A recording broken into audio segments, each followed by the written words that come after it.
युद्ध थांबण्याचे चिन्ह दिसत नसल्यानं कच्च्या तेलाच्या दरानं उचल खाल्ली। बॅरेलचा भाव गेला $111वर। अमेरिकेच्या कच्च्या तेलाच्या किमतीही पोहोचल्या $115वर।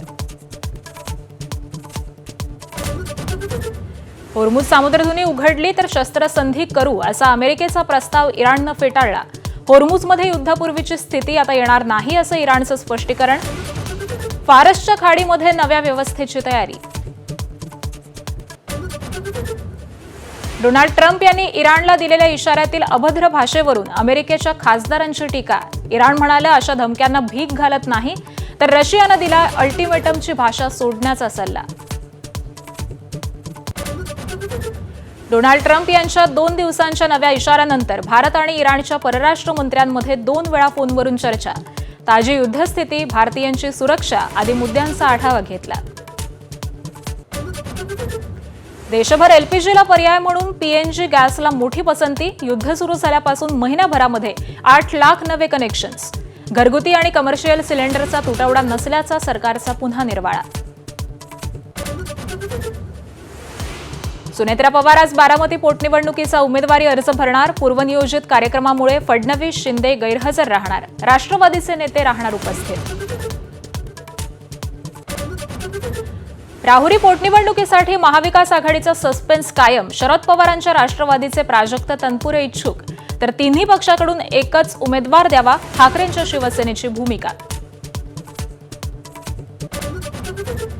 बारामती विधानसभा पोटनिवडणुकीसाठी काँग्रेसकडून आकाश मोरे यांना उमेदवारी। अजित पवारांच्या अपघात प्रकरणी गुन्हा दाखल झाल्यास माघार घेणार। आकाश मोरेंची एबीपी माझाला माहिती।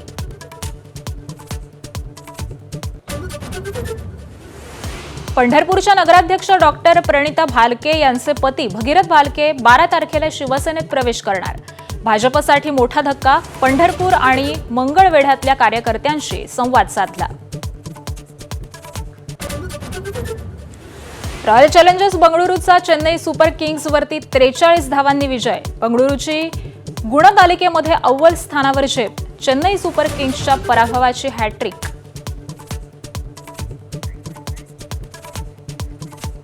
उपमुख्यमंत्री सुनेत्रा पवार आज बारामती पोटनिवडणुकीचा उमेदवारी अर्ज भरणार आहेत। आज दुपारी 12:30 वाजता प्रफुल्ल पटेल, सुनील तटकरे, छगन भुजबळ यांच्यासह राष्ट्रवादी काँग्रेसच्या इतर महत्त्वाच्या नेत्यांच्या उपस्थितीमध्ये सुनेत्रा पवार अर्ज भरणार आहेत। त्याआधी सकाळी 9:30 वाजता सुनेत्रा पवार अजित पवारांच्या विद्या प्रतिष्ठान इथल्या स्मृतीस्थळी जाऊन अभिवादन करणार आहेत आणि त्याबरोबरच छत्रपती शिवाजी महाराज आणि बाबासाहेब आंबेडकरांच्या प्रतिमेला देखील अभिवादन करतील। त्यानंतर कविवर्य मोरोपंत नाट्यगृहामध्ये कार्यकर्ता मेळाव्याला सुनेत्रा पवार या संबोधित करतील।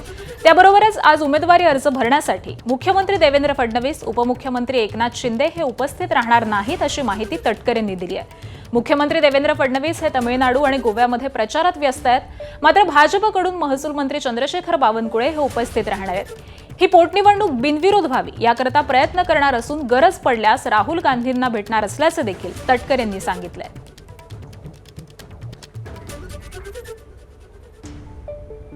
कुठल्याही पक्षाचा राष्ट्रीय अध्यक्ष हे नेहमी धोरणात्मक निर्णय घेत असतात।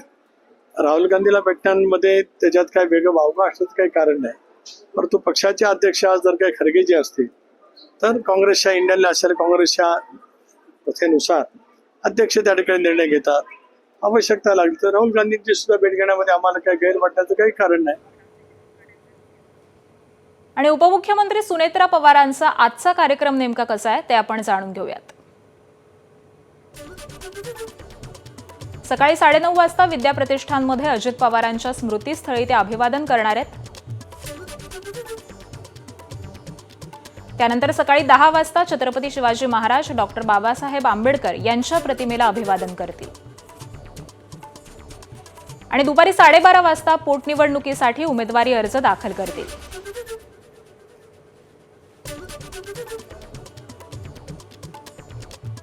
बोंदू अशोक खरात प्रकरणामध्ये नवीन माहिती समोर आलेली आहे। बिल्डरच्या मदतीने कोट्यवधी रुपयांचे व्यवहार व्हायचे अशी माहिती सध्या समोर येते। एका बिल्डरचा 300 कोटींचा व्यवहार संशयाच्या भोवऱ्यामध्ये आता सापडलेला आहे। नाशिक पुण्यातील 5 जण हवाला रॅकेटमध्ये सहभागी असल्याचा संशय देखील व्यक्त केला जातोय। खरातच्या मदतीने मोठ्या प्रमाणामध्ये जमीन लाटल्याचा संशय हा व्यक्त करण्यात आलाय। मोबाईल चॅट, व्हॉट्सअप नोट्स त्याचबरोबर ऑडिओ क्लिप्स मधून ही माहिती समोर आलेली आहे। खराच्या आशीर्वादाच्या नावाखाली हवाला मार्गे पैशांची देवाणघेवाण ही सुरू होती अशी देखील माहिती सध्या समोर येते. तर जमीन व्यवहारांमध्ये काळा पैसा वापरल्याचा तपास पथकाकडून केला जातोय. ईडी चौकशीमधून आणखीन धक्कादायक बाबी या समोर येण्याची शक्यता ही देखील आता वर्तवली जाते. त्यामुळे दिवसेंदिवस जसजसा तपास पुढे चाललाय तसतसे हे नवनवीन खुलासे होतात आणि याच संदर्भातले अपडेट देतात आमचे प्रतिनिधी मुकुल कुलकर्णी सध्या आपल्यासोबत आहेत. मुकुल, आत्ताच्या तपासामधून नेमकी काय माहिती समोर आली आहे?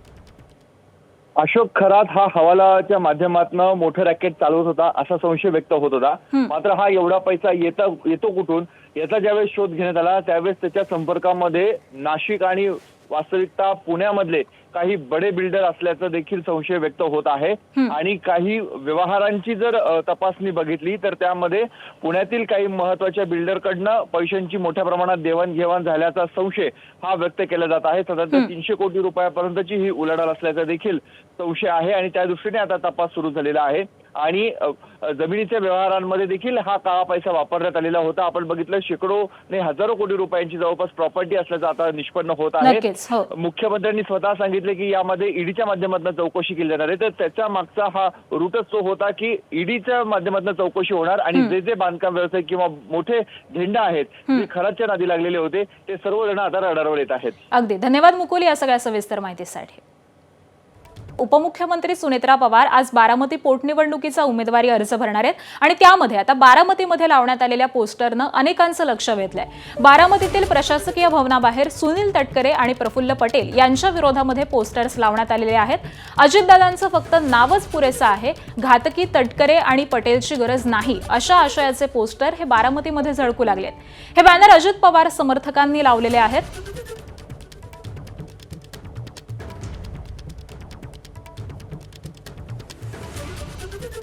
बारामतीमध्ये आज उपमुख्यमंत्री सुनेत्रा पवार या अर्ज दाखल करणार आहेत आणि त्याच पार्श्वभूमीवरती हे बॅनर सध्या झळकत आहेत. बारामतीमधून उपमुख्यमंत्री सुनेत्रा पवार या आता बाहेर पडलेल्या आहेत. आजचा संपूर्ण कार्यक्रम अगदी काहीच वेळापूर्वी आपण पाहिलेला आहे आणि याच सगळ्या संदर्भामध्ये आपण अपडेट जाणून घेऊयात आमचे प्रतिनिधी जयदीप भगत यांच्याकडून. जयदीप, सुनेत्रा पवार निघालेले आहेत, आजचा सगळा त्यांचा कार्यक्रम कसा असेल? अगदी बरोबर आहे आकांक्षा. आत्ताच उपमुख्यमंत्री सुनेत्रा पवार आपलं निवासस्थान असलेल्या सोयग सोसायटी या निवासस्थानामधून निघालेल्या आहेत आणि त्या आता सुरुवातीला काटेवाडीला जातील. त्यानंतर कनेरी येथे जो नियोजित दौरा होता आता त्याच्यामध्ये जर बदल झाला असला ते मात्र सांगता येणार नाही. मात्र जो नियोजित दौरा आहे तो अशा पद्धतीने आहे. सुनेत्रा पवार आता काटेवाडीला जातील, त्यांच्या सासूबाई अजित पवारांच्या आई यांना भेटतील आणि त्यानंतर कनेरी येथे जातील. कनेरीला मारुतीरायाचं मंदिर आहे त्या ठिकाणी दर्शन घेतील. त्यानंतर अजित पवारांचं स्मृतीस्थळ असलेल्या ज्या ठिकाणी अंत्यसंस्कार झाले त्या स्मृतीस्थळावरती जातील आणि त्या ठिकाणी जो आहे तो माथा टेकवतील. आणि त्यानंतर महापुरुषांच्या डॉक्टर बाबासाहेब आंबेडकर असतील किंवा शिवाजी महाराज असतील त्यांना अभिवादन करतील, त्यांच्याच महाराज पुतळ्याला अभिवादन करतील आणि त्यानंतर एक कार्यकर्ता मेळावा पार पडणार आहे. त्या ठिकाणी जो आहे तो मेळाव्याला उपस्थिती लावतील आणि त्यानंतर जो आहे तो आपला उमेदवारी अर्ज दाखल करणार आहेत. आकांक्षा. अगदी जयदीप, तुम्ही म्हणालात तसं हा सगळा कार्यक्रम त्यांचा नियोजित करण्यात आलेला आहे. खरं तर सुनेत्रा पवार यांच्या सोबत कोणते महत्त्वाचे नेते आज असतील?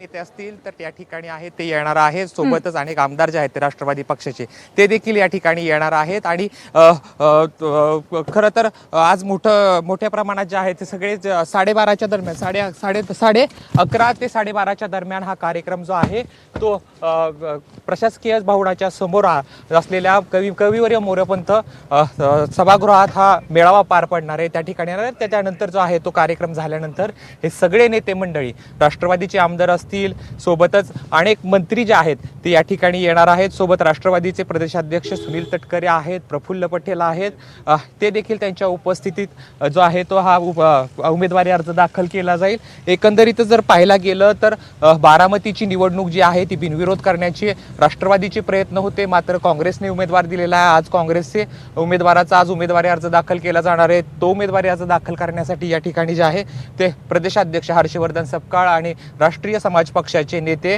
महादेव जानकर यांच्या उपस्थितीत जो आहे तो उमेदवारी अर्ज दाखल केला जाईल. त्यानंतर लक्ष्मण हाके जे आहेत ते देखील आज उमेदवारी अर्ज दाखल करणार आहेत. खरं तर सुरुवातीला सुनेत्रा पवारांचा 12:30 ते 1:30 या दरम्यान जो आहे तो हा उमेदवारी अर्ज दाखल केला जाईल आणि त्यानंतर जो आहे तो काँग्रेसचा उमेदवारी अर्ज दाखल केला जाईल असं सांगण्यात येते. खरं तर आता सुनेत्रा पवार जे आहेत ते आपल्या सहयोग सोसायटी या निवासस्थानामधून काटेवाडीच्या दिशेनं रवाना झालेला असल्याचं सांगितलं जाते आणि त्या ठिकाणी जे आहे ते भेटतील आणि त्यानंतर उपमुख्यमंत्री अजित पवारांना ज्या ठिकाणी अग्नी दिला, ज्या ठिकाणी त्यांच्यावर अंत्यसंस्कार झाले त्या ठिकाणी स्मृतीस्थळावरती जातील. त्यानंतर छत्रपती शिवाजी महाराजांचं पुतळा असेल किंवा डॉक्टर बाबासाहेब आंबेडकर पुतळा त्यांना अभिवादन करतील आणि त्यानंतर जो आहे तो कार्यकर्ता मेळावा आयोजित करण्यात आलेला आहे त्या ठिकाणी हजेरी लावतील आणि त्यानंतर जे आहे अनेक नेते, महत्वाचे नेते जे आहेत ते राष्ट्रवादीचे असतील, महायुतीचे घटक नेते असतील ते त्या मेळाव्याच्या ठिकाणी येतील आणि त्या ठिकाणून अवघ्या काही अंतरावरती म्हणजे साधारण 200 फुटावरती असलेल्या प्रशासकीय भवना या ठिकाणी जो आहे तो उमेदवारी अर्ज दाखल केला जाईल. अगदी त्यामुळे या सगळ्याच संदर्भातले अपडेट तुमच्याकडून जाणून घेऊ. तुर्तास धन्यवाद जयदीप या सगळ्या सविस्तर माहितीसाठी. तर अजित पवारांच्या आईचा आशीर्वाद घेण्यासाठी सुनेत्रा पवार या निघालेल्या आहेत. सकाळी 9:30 वाजता विद्या प्रतिष्ठानमध्ये अजित पवारांच्या स्मृतीस्थळी ते अभिवादन करतील आणि त्यानंतर पुढे सकाळी 10 वाजता छत्रपती शिवाजी महाराज, डॉक्टर बाबासाहेब आंबेडकर यांच्या प्रतिमेला देखील ते अभिवादन करण्यासाठी जाणार आहेत. अशा पद्धतीने आजचा हा सगळा त्यांचा कार्यक्रम असेल. त्यानंतर दुपारी 12:30 वाजता पोटनिवडणुकीसाठी त्या उमेदवारी अर्ज दाखल करतील.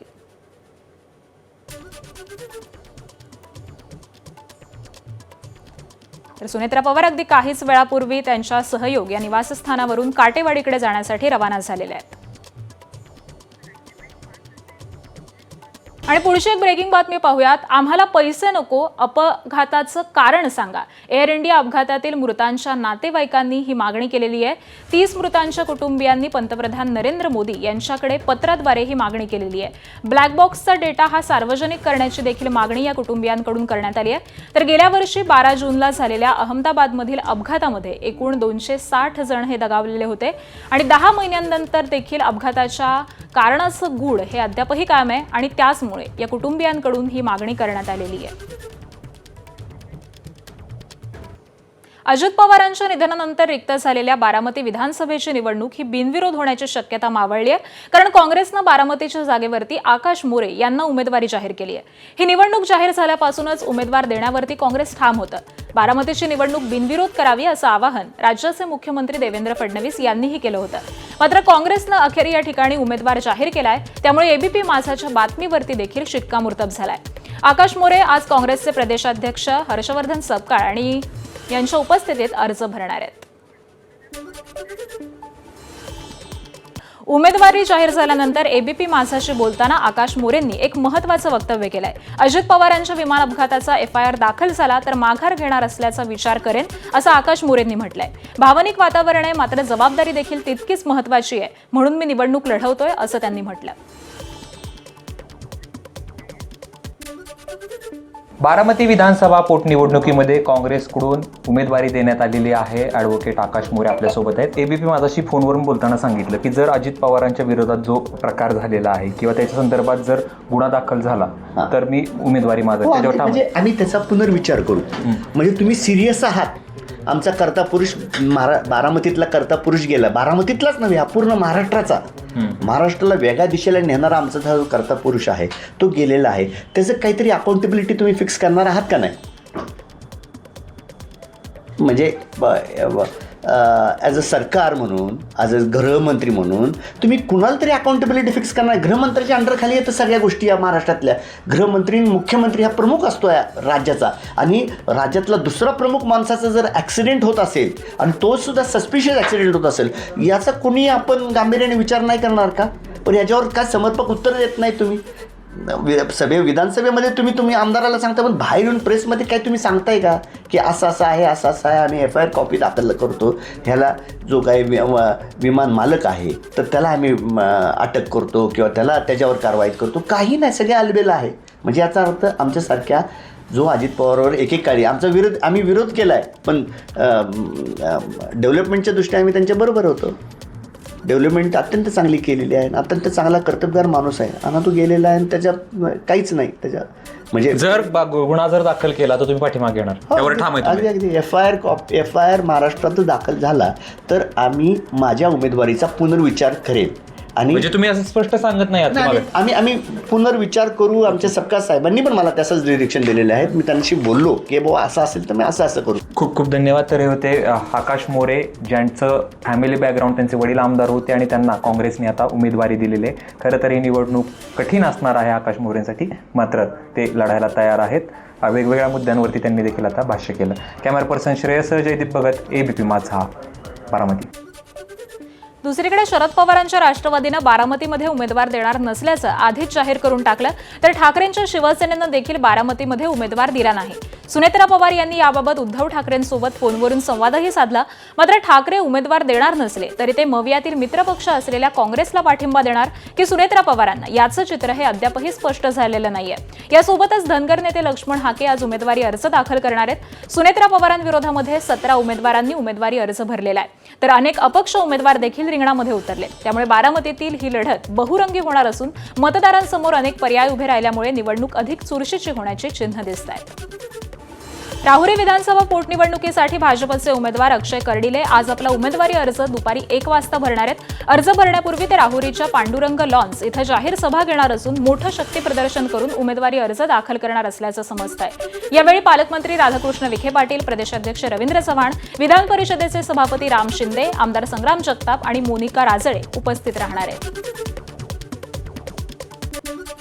बारामती आणि राहुरी विधानसभा निवडणुकीसाठी आज अर्ज भरण्याची शेवटची तारीख आहे. शिवाजीराव कर्डिलेंच्या निधनानंतर भाजपनं त्यांचा सुपुत्र अक्षय कर्डिलेंना उमेदवारी दिली आहे. निवडणूक बिनविरोध व्हावी अशी भाजपची भूमिका असताना मवियाचा राहुरी संदर्भामध्ये सस्पेन्स हा कायम आहे. आता राष्ट्रवादी शरद पवार पक्ष राहुरीच्या मैदानामध्ये उमेदवार देण्याच्या तयारीत आहे. प्राजक्त तनपुरे उमेदवारीसाठी इच्छुक आहेत. याशिवाय शिवसेना, ठाकरे पक्ष आणि काँग्रेस देखील निवडणूक लढवण्यासाठी उत्सुक असल्याचं पाहायला मिळत आहे. मात्र राहुरीसाठी तिन्ही पक्षांकडून एकच उमेदवार द्यावा अशी ठाकरेंच्या शिवसेनेची भूमिका आहे.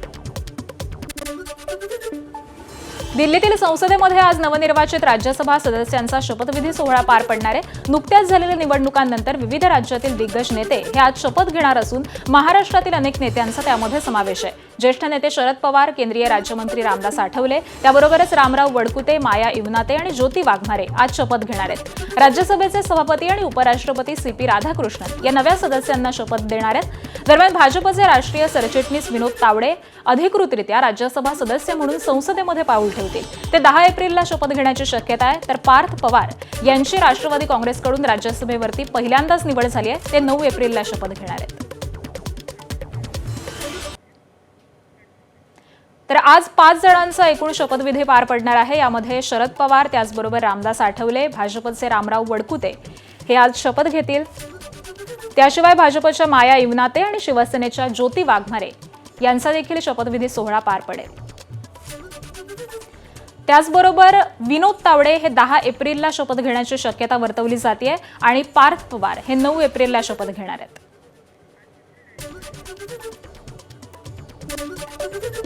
भारतीय जनता पक्षाचा आज 46वा स्थापना दिवस देशभरामध्ये उत्साहात साजरा केला जाणार आहे. दिल्लीतील पक्ष मुख्यालयामध्ये भाजपचे राष्ट्रीय अध्यक्ष नितीन नवीन यांच्या हस्ते ध्वजारोहण होणार असून ते कार्यकर्त्यांना संबोधित करणार आहेत. यावेळी डॉक्टर श्यामाप्रसाद मुखर्जी आणि पंडित दीनदयाळ उपाध्याय यांना अभिवादन करण्यात येणार आहे. तर मुंबईमध्ये नरिमन पॉइंट येथील भाजपच्या कार्यालयामध्ये प्रदेशाध्यक्ष रवींद्र चव्हाणांच्या हस्ते ध्वजारोहण पार पडेल. स्थापना दिनानिमित्त राज्यासह देशभरातील भाजप कार्यालयांमध्ये विविध कार्यक्रमांचं आयोजन हे करण्यात आलं आहे. मंत्रालयातील आणखी एका लाचखोर अधिकाऱ्याला एसीबीनं अटक केली आहे. खारघर परिसरामध्ये लाच घेताना सापळा रचून एसीबीनं त्याला रंगेहात पकडलं. अर्थ आणि नियोजन विभागातील कक्ष अधिकारी विलास लाड यांना एसीबीनं अटक केली आहे. निधी मंजूर करून देण्यासाठी तब्बल 6,37,000ची लाच या अधिकाऱ्यानं मागितलेली होती. ग्रामविकास विभागाचा निधी मंजूर करून देण्यासाठी ही लाच मागितली होती. दरम्यान विलास लाड यांच्या चौकशीमधून या प्रकरणामध्ये अन्य कोणाचा सहभाग आहे का हे समोर येऊ शकतं. मंत्रालयातील ही दुसरी मोठी एसीबीची कारवाई आहे. नेमकी ही लाच कुणाच्या सांगण्यावरून घेण्यात आली, वरिष्ठ अधिकाऱ्यांचा यामध्ये काही सहभाग आहे का याचा तपास केला जाणार आहे. महाराष्ट्र एटीएस आणि दिल्ली पोलिसांच्या स्पेशल सेलनं मुंबईजवळील कुर्ला आणि खडवली भागामध्ये मोठी संयुक्त कारवाई केली. या कारवाईमुळे राजधानी दिल्लीमध्ये बॉम्बस्फोट घडवण्याचा कट उधळण्यात आला. या संयुक्त कारवाईमध्ये दोन्ही यंत्रणांनी कामरान उर्फ सोनू उर्फ मोजे आणि बडा इम्रान या संशयितांना ताब्यात घेतलंय. सूत्रांनी दिलेल्या माहितीनुसार आरोपी खेळण्यातील गाडीचा वापर करून दिल्लीमध्ये बॉम्बस्फोट घडवण्याचा कट रचत होते. आरोपींकडून अनेक संवेदनशील साहित्य जप्त करण्यात आलेलं आहे. आरोपींना जैश ए मोहम्मदला ऑनलाईन कट्टरपंथी बनवून त्यांचं ब्रेन वॉशिंग केल्याचा पोलिसांना संशय आहे. भिगवणमधील अपहरण प्रकरणामध्ये पुन्हा एकदा मोठा ट्विस्ट आलाय. आपल्यावरती अत्याचार झाले, आपलं अपहरण झाल्याचं सांगत तरुणीनं प्रियकर झहीर शेख विरोधामध्ये तक्रार दाखल केली आहे. 17 फेब्रुवारीला आई आणि भावासोबत लग्नाच्या खरेदीसाठी संबंधित मुलगीही गेलेली असताना अपहरण झाल्याची तक्रार दाखल करण्यात आली होती. त्यानंतर मुलीनं स्वतः व्हिडिओ करत मर्जीनं मुलासोबत गेल्याचं सांगितलं. तसंच झहीर शेख सोबत प्रेमसंबंध असल्याचं देखील सांगितलं होतं. मुलीनं पोलिसांसमोर तसा जबाब देखील दिला होता. त्यानंतर तिला 5 दिवस पुनर्वसन केंद्रामध्ये पाठवण्यात आलं आणि नंतर कोर्टात हजर केलं. तेव्हा तिनं आईसोबत राहण्याची इच्छा व्यक्त केली होती. दरम्यान या सगळ्या प्रकरणानंतर मुलीनं आता पुन्हा प्रियकर झहीर शेख विरोधामध्ये गुन्हा दाखल केलाय. बातमी नागपुरातून. मी तुमच्यावरती खूप प्रेम करते असं चिठ्ठीमध्ये लिहून एका विवाहितेनं माहेरी गळफास घेऊन आत्महत्या केल्याची धक्कादायक घटना नागपूरच्या कोराडीमधल्या महादुला परिसरामध्ये घडलेली आहे. मयुरी मेंढे असं आत्महत्या केलेल्या महिलेचं नाव आहे. पती पत्नींमध्ये वारंवार वाद होत होता. महिन्याभरापूर्वीच महिला ही माहेरी परतलेली होती आणि तिचा पतीशी संपर्क साधण्याचा प्रयत्न होता, पण फोन न उचलल्यामुळे हताश होऊन आत्महत्या केल्याचं समोर आलेलं आहे. दरम्यान पतीनं पत्नीला मानसिक त्रास दिल्याचा गंभीर आरोप माहेरच्यांनी केलाय. या प्रकरणी पोलिसांकडून तपास सुरू आहे. मुंबईला पाणी पुरवठा करणाऱ्या 7ही धरणांमधील पाणीसाठा हा झपाट्यानं घटतोय. सध्या एकूण सरासरी साठा हा केवळ 37.70% इतकाच शिल्लक आहे. गेल्या 2 वर्षांच्या तुलनेमध्ये सध्याचा साठा हा काहीसा अधिक असला तरी वाढत्या उन्हामुळे पाण्याचं बाष्पीभवन हे वेगानं होत असल्यामुळे चिंता व्यक्त केली जाते. मुंबईला पाणी पुरवठा करणाऱ्या ऊर्ध्व वैतरणा, मोडकसागर, तानसा, मध्य वैतरणा, भातसा, विहार आणि तुळशी या 7ही धरणांमधील साठा हा कमी होत चाललाय. बारामतीमध्ये आकाश मोरे आणि माजी आमदार आकाश मोरेंचे वडील विजयराव मोरे यांच्याशी आमचे प्रतिनिधी बातचीत करतायत. आपण थेट पाहूयात.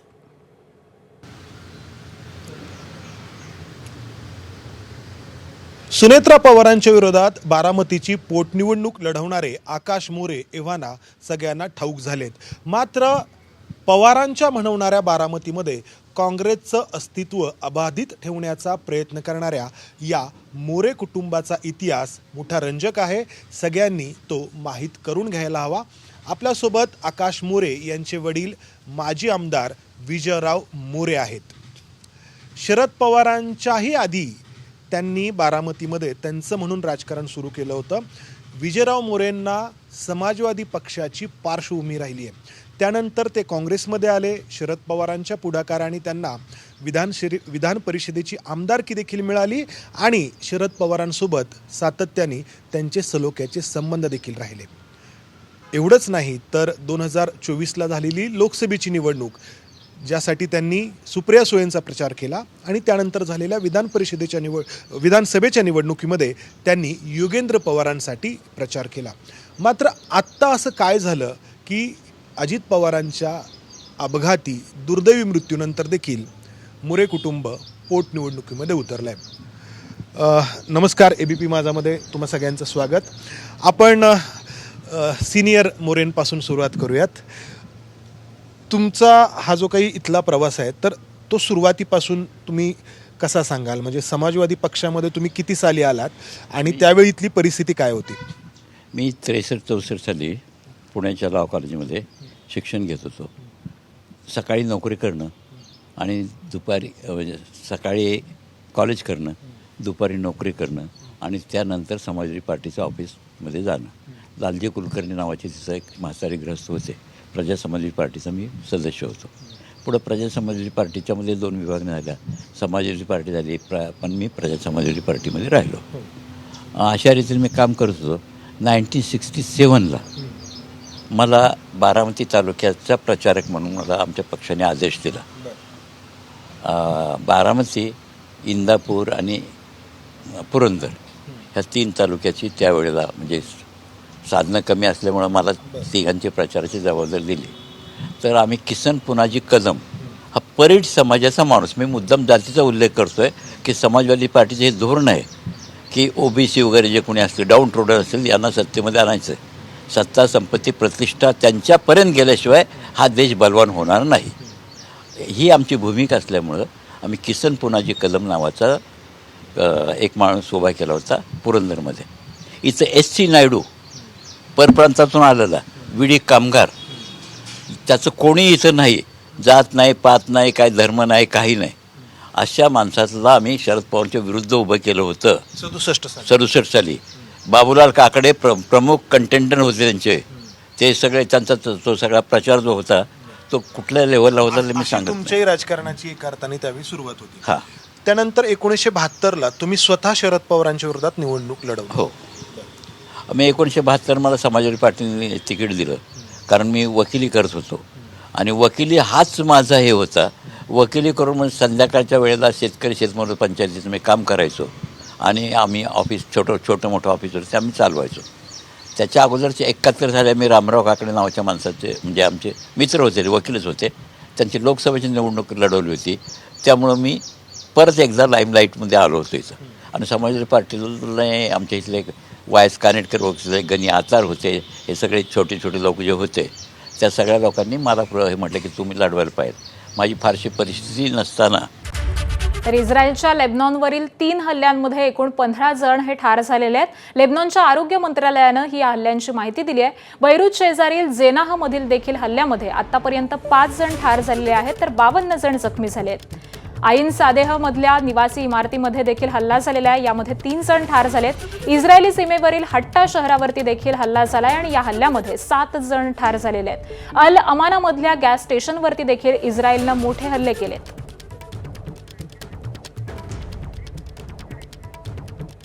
आणि अमेरिका इराण विरोधामध्ये आक्रमक झाली आहे. अमेरिकेचे अध्यक्ष डोनाल्ड ट्रम्प यांनी इराणला आतापर्यंतची सर्वात मोठी धमकी दिली आहे. मंगळवारपर्यंत होर्मुझ सामुद्रधुनी खुली करा, अन्यथा एका दिवसामध्ये पॉवर प्लांट आणि पूल हे उद्ध्वस्त करणार, अशी धमकी ही ट्रम्प यांनी इराणला दिलेली आहे.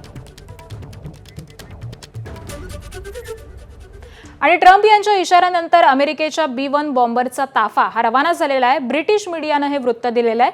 अमेरिकन 3 B-1 बॉम्बर विमानं ही आखातामध्ये पाठवल्याचं वृत्त समोर येत आहे. ब्रिटनमधल्या हवाई तळांवरून B-1 बॉम्बर विमान हे रवाना झाल्याची माहिती सध्या समोर येते. अमेरिकेची B-1 बॉम्बर बंकर विमानं ही ओळखली म्हणून जातात आणि हीच विमानं आता रवाना करण्यात आली आहेत.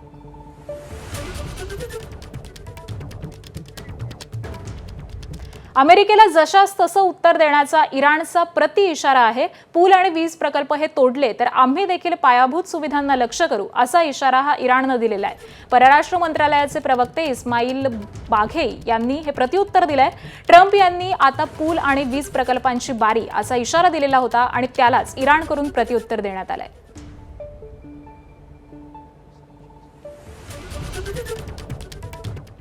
अमेरिका आणि इराणच्या इशाऱ्यामध्ये इशाऱ्यामध्ये कच्चं तेल हे आता पुन्हा महागलेलं आहे. ब्रेंट ऑइलच्या किमती या प्रति बॅरल $111 वरती पोहोचलेल्या आहेत. तर अमेरिकेतलं WTI ब्रँडचं कच्चं तेल हे देखील महागलेलं आहे. त्याची किंमत ही $115 वरती पोहोचलेली आहे. 2 ते 3% या कच्च्या तेलाच्या किमती या वाढलेल्या आहेत. आणि होर्मुझच्या सामुद्रधुनीमधून 24 तासांमध्ये 15 जहाजं ही पार झालेली आहेत. इराणच्या परवानगीनंतर मालवाहू जहाजं ही पार झालेली आहेत. होर्मुझमधली वाहतूक ही महिन्याभरापासून 90% कमी झालेली आहे. होर्मुझमध्ये पहिल्यासारखी वाहतूक ही अशक्य आहे, असा इराणनं इशारा दिला आहे. तर होर्मुझची सामुद्रधुनी ही बंद करण्यात आलेली आहे आणि याचाच परिणाम तेलाच्या वाहतुकीवरती होते आहे. अनेक जहाजं ही अडकून पडलेली आहेत आणि यामध्येच 90% जहाजांची ही आयात निर्यात कमी झालेली आहे. इराणच्या परवानगीनंतर मालवाहू जहाजं काही प्रमाणामध्ये पार होत आहेत आणि 15 जहाजं ही आतापर्यंत 24 तासांमध्ये होर्मुझची सामुद्रधुनी ओलांडून आलेली आहेत.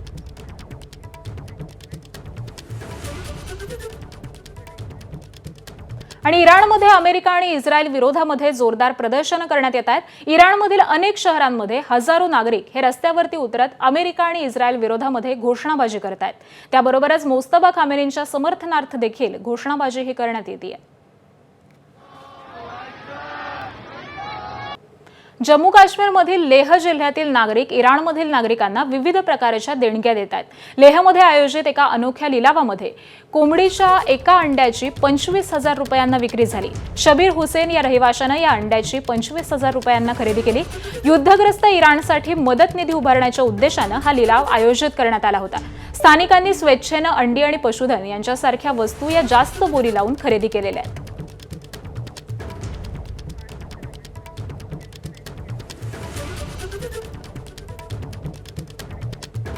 आणि आखाती युद्धासंबंधीची सगळ्यात मोठी बातमी आता पाहूयात। इराण अमेरिकेमध्ये मध्यस्थांमार्फत शस्त्रसंधीची चर्चा सुरू असल्याची सूत्रांकडून माहिती कळतेय।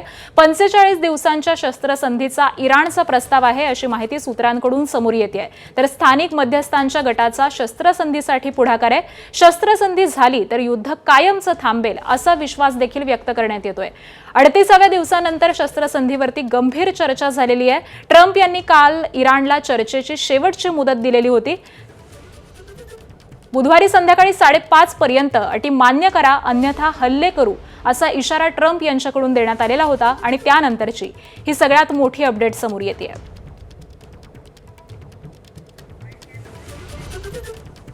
भाजपचे दिवंगत आमदार शिवाजी कर्डिले यांच्या निधनानंतर रिक्त झालेल्या राहुरी विधानसभा मतदारसंघामध्ये पोटनिवडणूक होतीये। आज उमेदवारी अर्ज दाखल करण्याचा शेवटचा दिवस आहे। भाजपचे अधिकृत उमेदवार अक्षय कर्डिले हे सकाळी 10 वाजता आपला उमेदवारी अर्ज दाखल करतील। तर दुसरीकडे महाविकास आघाडीचा अद्याप उमेदवारच ठरलेला नाहीये। भाजपचे उमेदवार अक्षय कर्डिले यांनी आपला उमेदवारी अर्ज दाखल केल्यानंतर एक जाहीर सभा देखील होणार आहे। अक्षय कर्डिले यांच्या सभेच्या ठिकाणाहूनच तयारीचा आढावा घेतलाय आमचे प्रतिनिधी सुनील यांनी। भाजपचे दिवंगत आमदार शिवाजीराव कर्डिले यांच्या निधनानंतर राहुरीची रिक्त झालेली विधानसभेची जागा जी आहे त्या ठिकाणी आता पोटनिवडणूक लागलेली आहे आणि आज अर्ज भरण्याचा शेवटचा दिवस आहे। त्या अनुषंगाने शिवाजीराव कर्डिले यांचे चिरंजीव अक्षय कर्डिले हे आज आपला उमेदवारी अर्ज जो आहे तर तो दाखल करणार आहे। खरं तर मोठी रंगत या विधानसभा निवडणुकीमध्ये लागलेली आहे, कारण महाविकास आघाडीचा अद्यापही उमेदवार जो आहे तर तो जाहीर झालेला नाही। प्राजक्त तनपुरे नेमकी कुठल्या पक्षाकडनं उमेदवारी आपली सादर करणार हे देखील पाहणं महत्त्वाचं ठरणार आहे, कारण राष्ट्रवादी शरद पवार पक्षाकडून ते निवडणूक लढण्यास इच्छुक नसल्याची चर्चा खरं तर मतदारसंघामध्ये आहे आणि ते अपक्ष निवडणूक लढवतील अशी देखील चर्चा जी आहे तर ती सुरू आहे। तर दुसरीकडे जर बघितलं तर भाजपनं उमेदवारी जाहीर करण्यासोबतच उमेदवारी अर्ज भरण्यामध्ये देखील आघाडी घेतलेली आहे आणि त्यामुळे याच ठिकाणी पहिल्यांदा अक्षय कर्डिले जे आहेत आपला उमेदवारी अर्ज भरतील आणि जाहीर अशी सभा जी आहे तर ती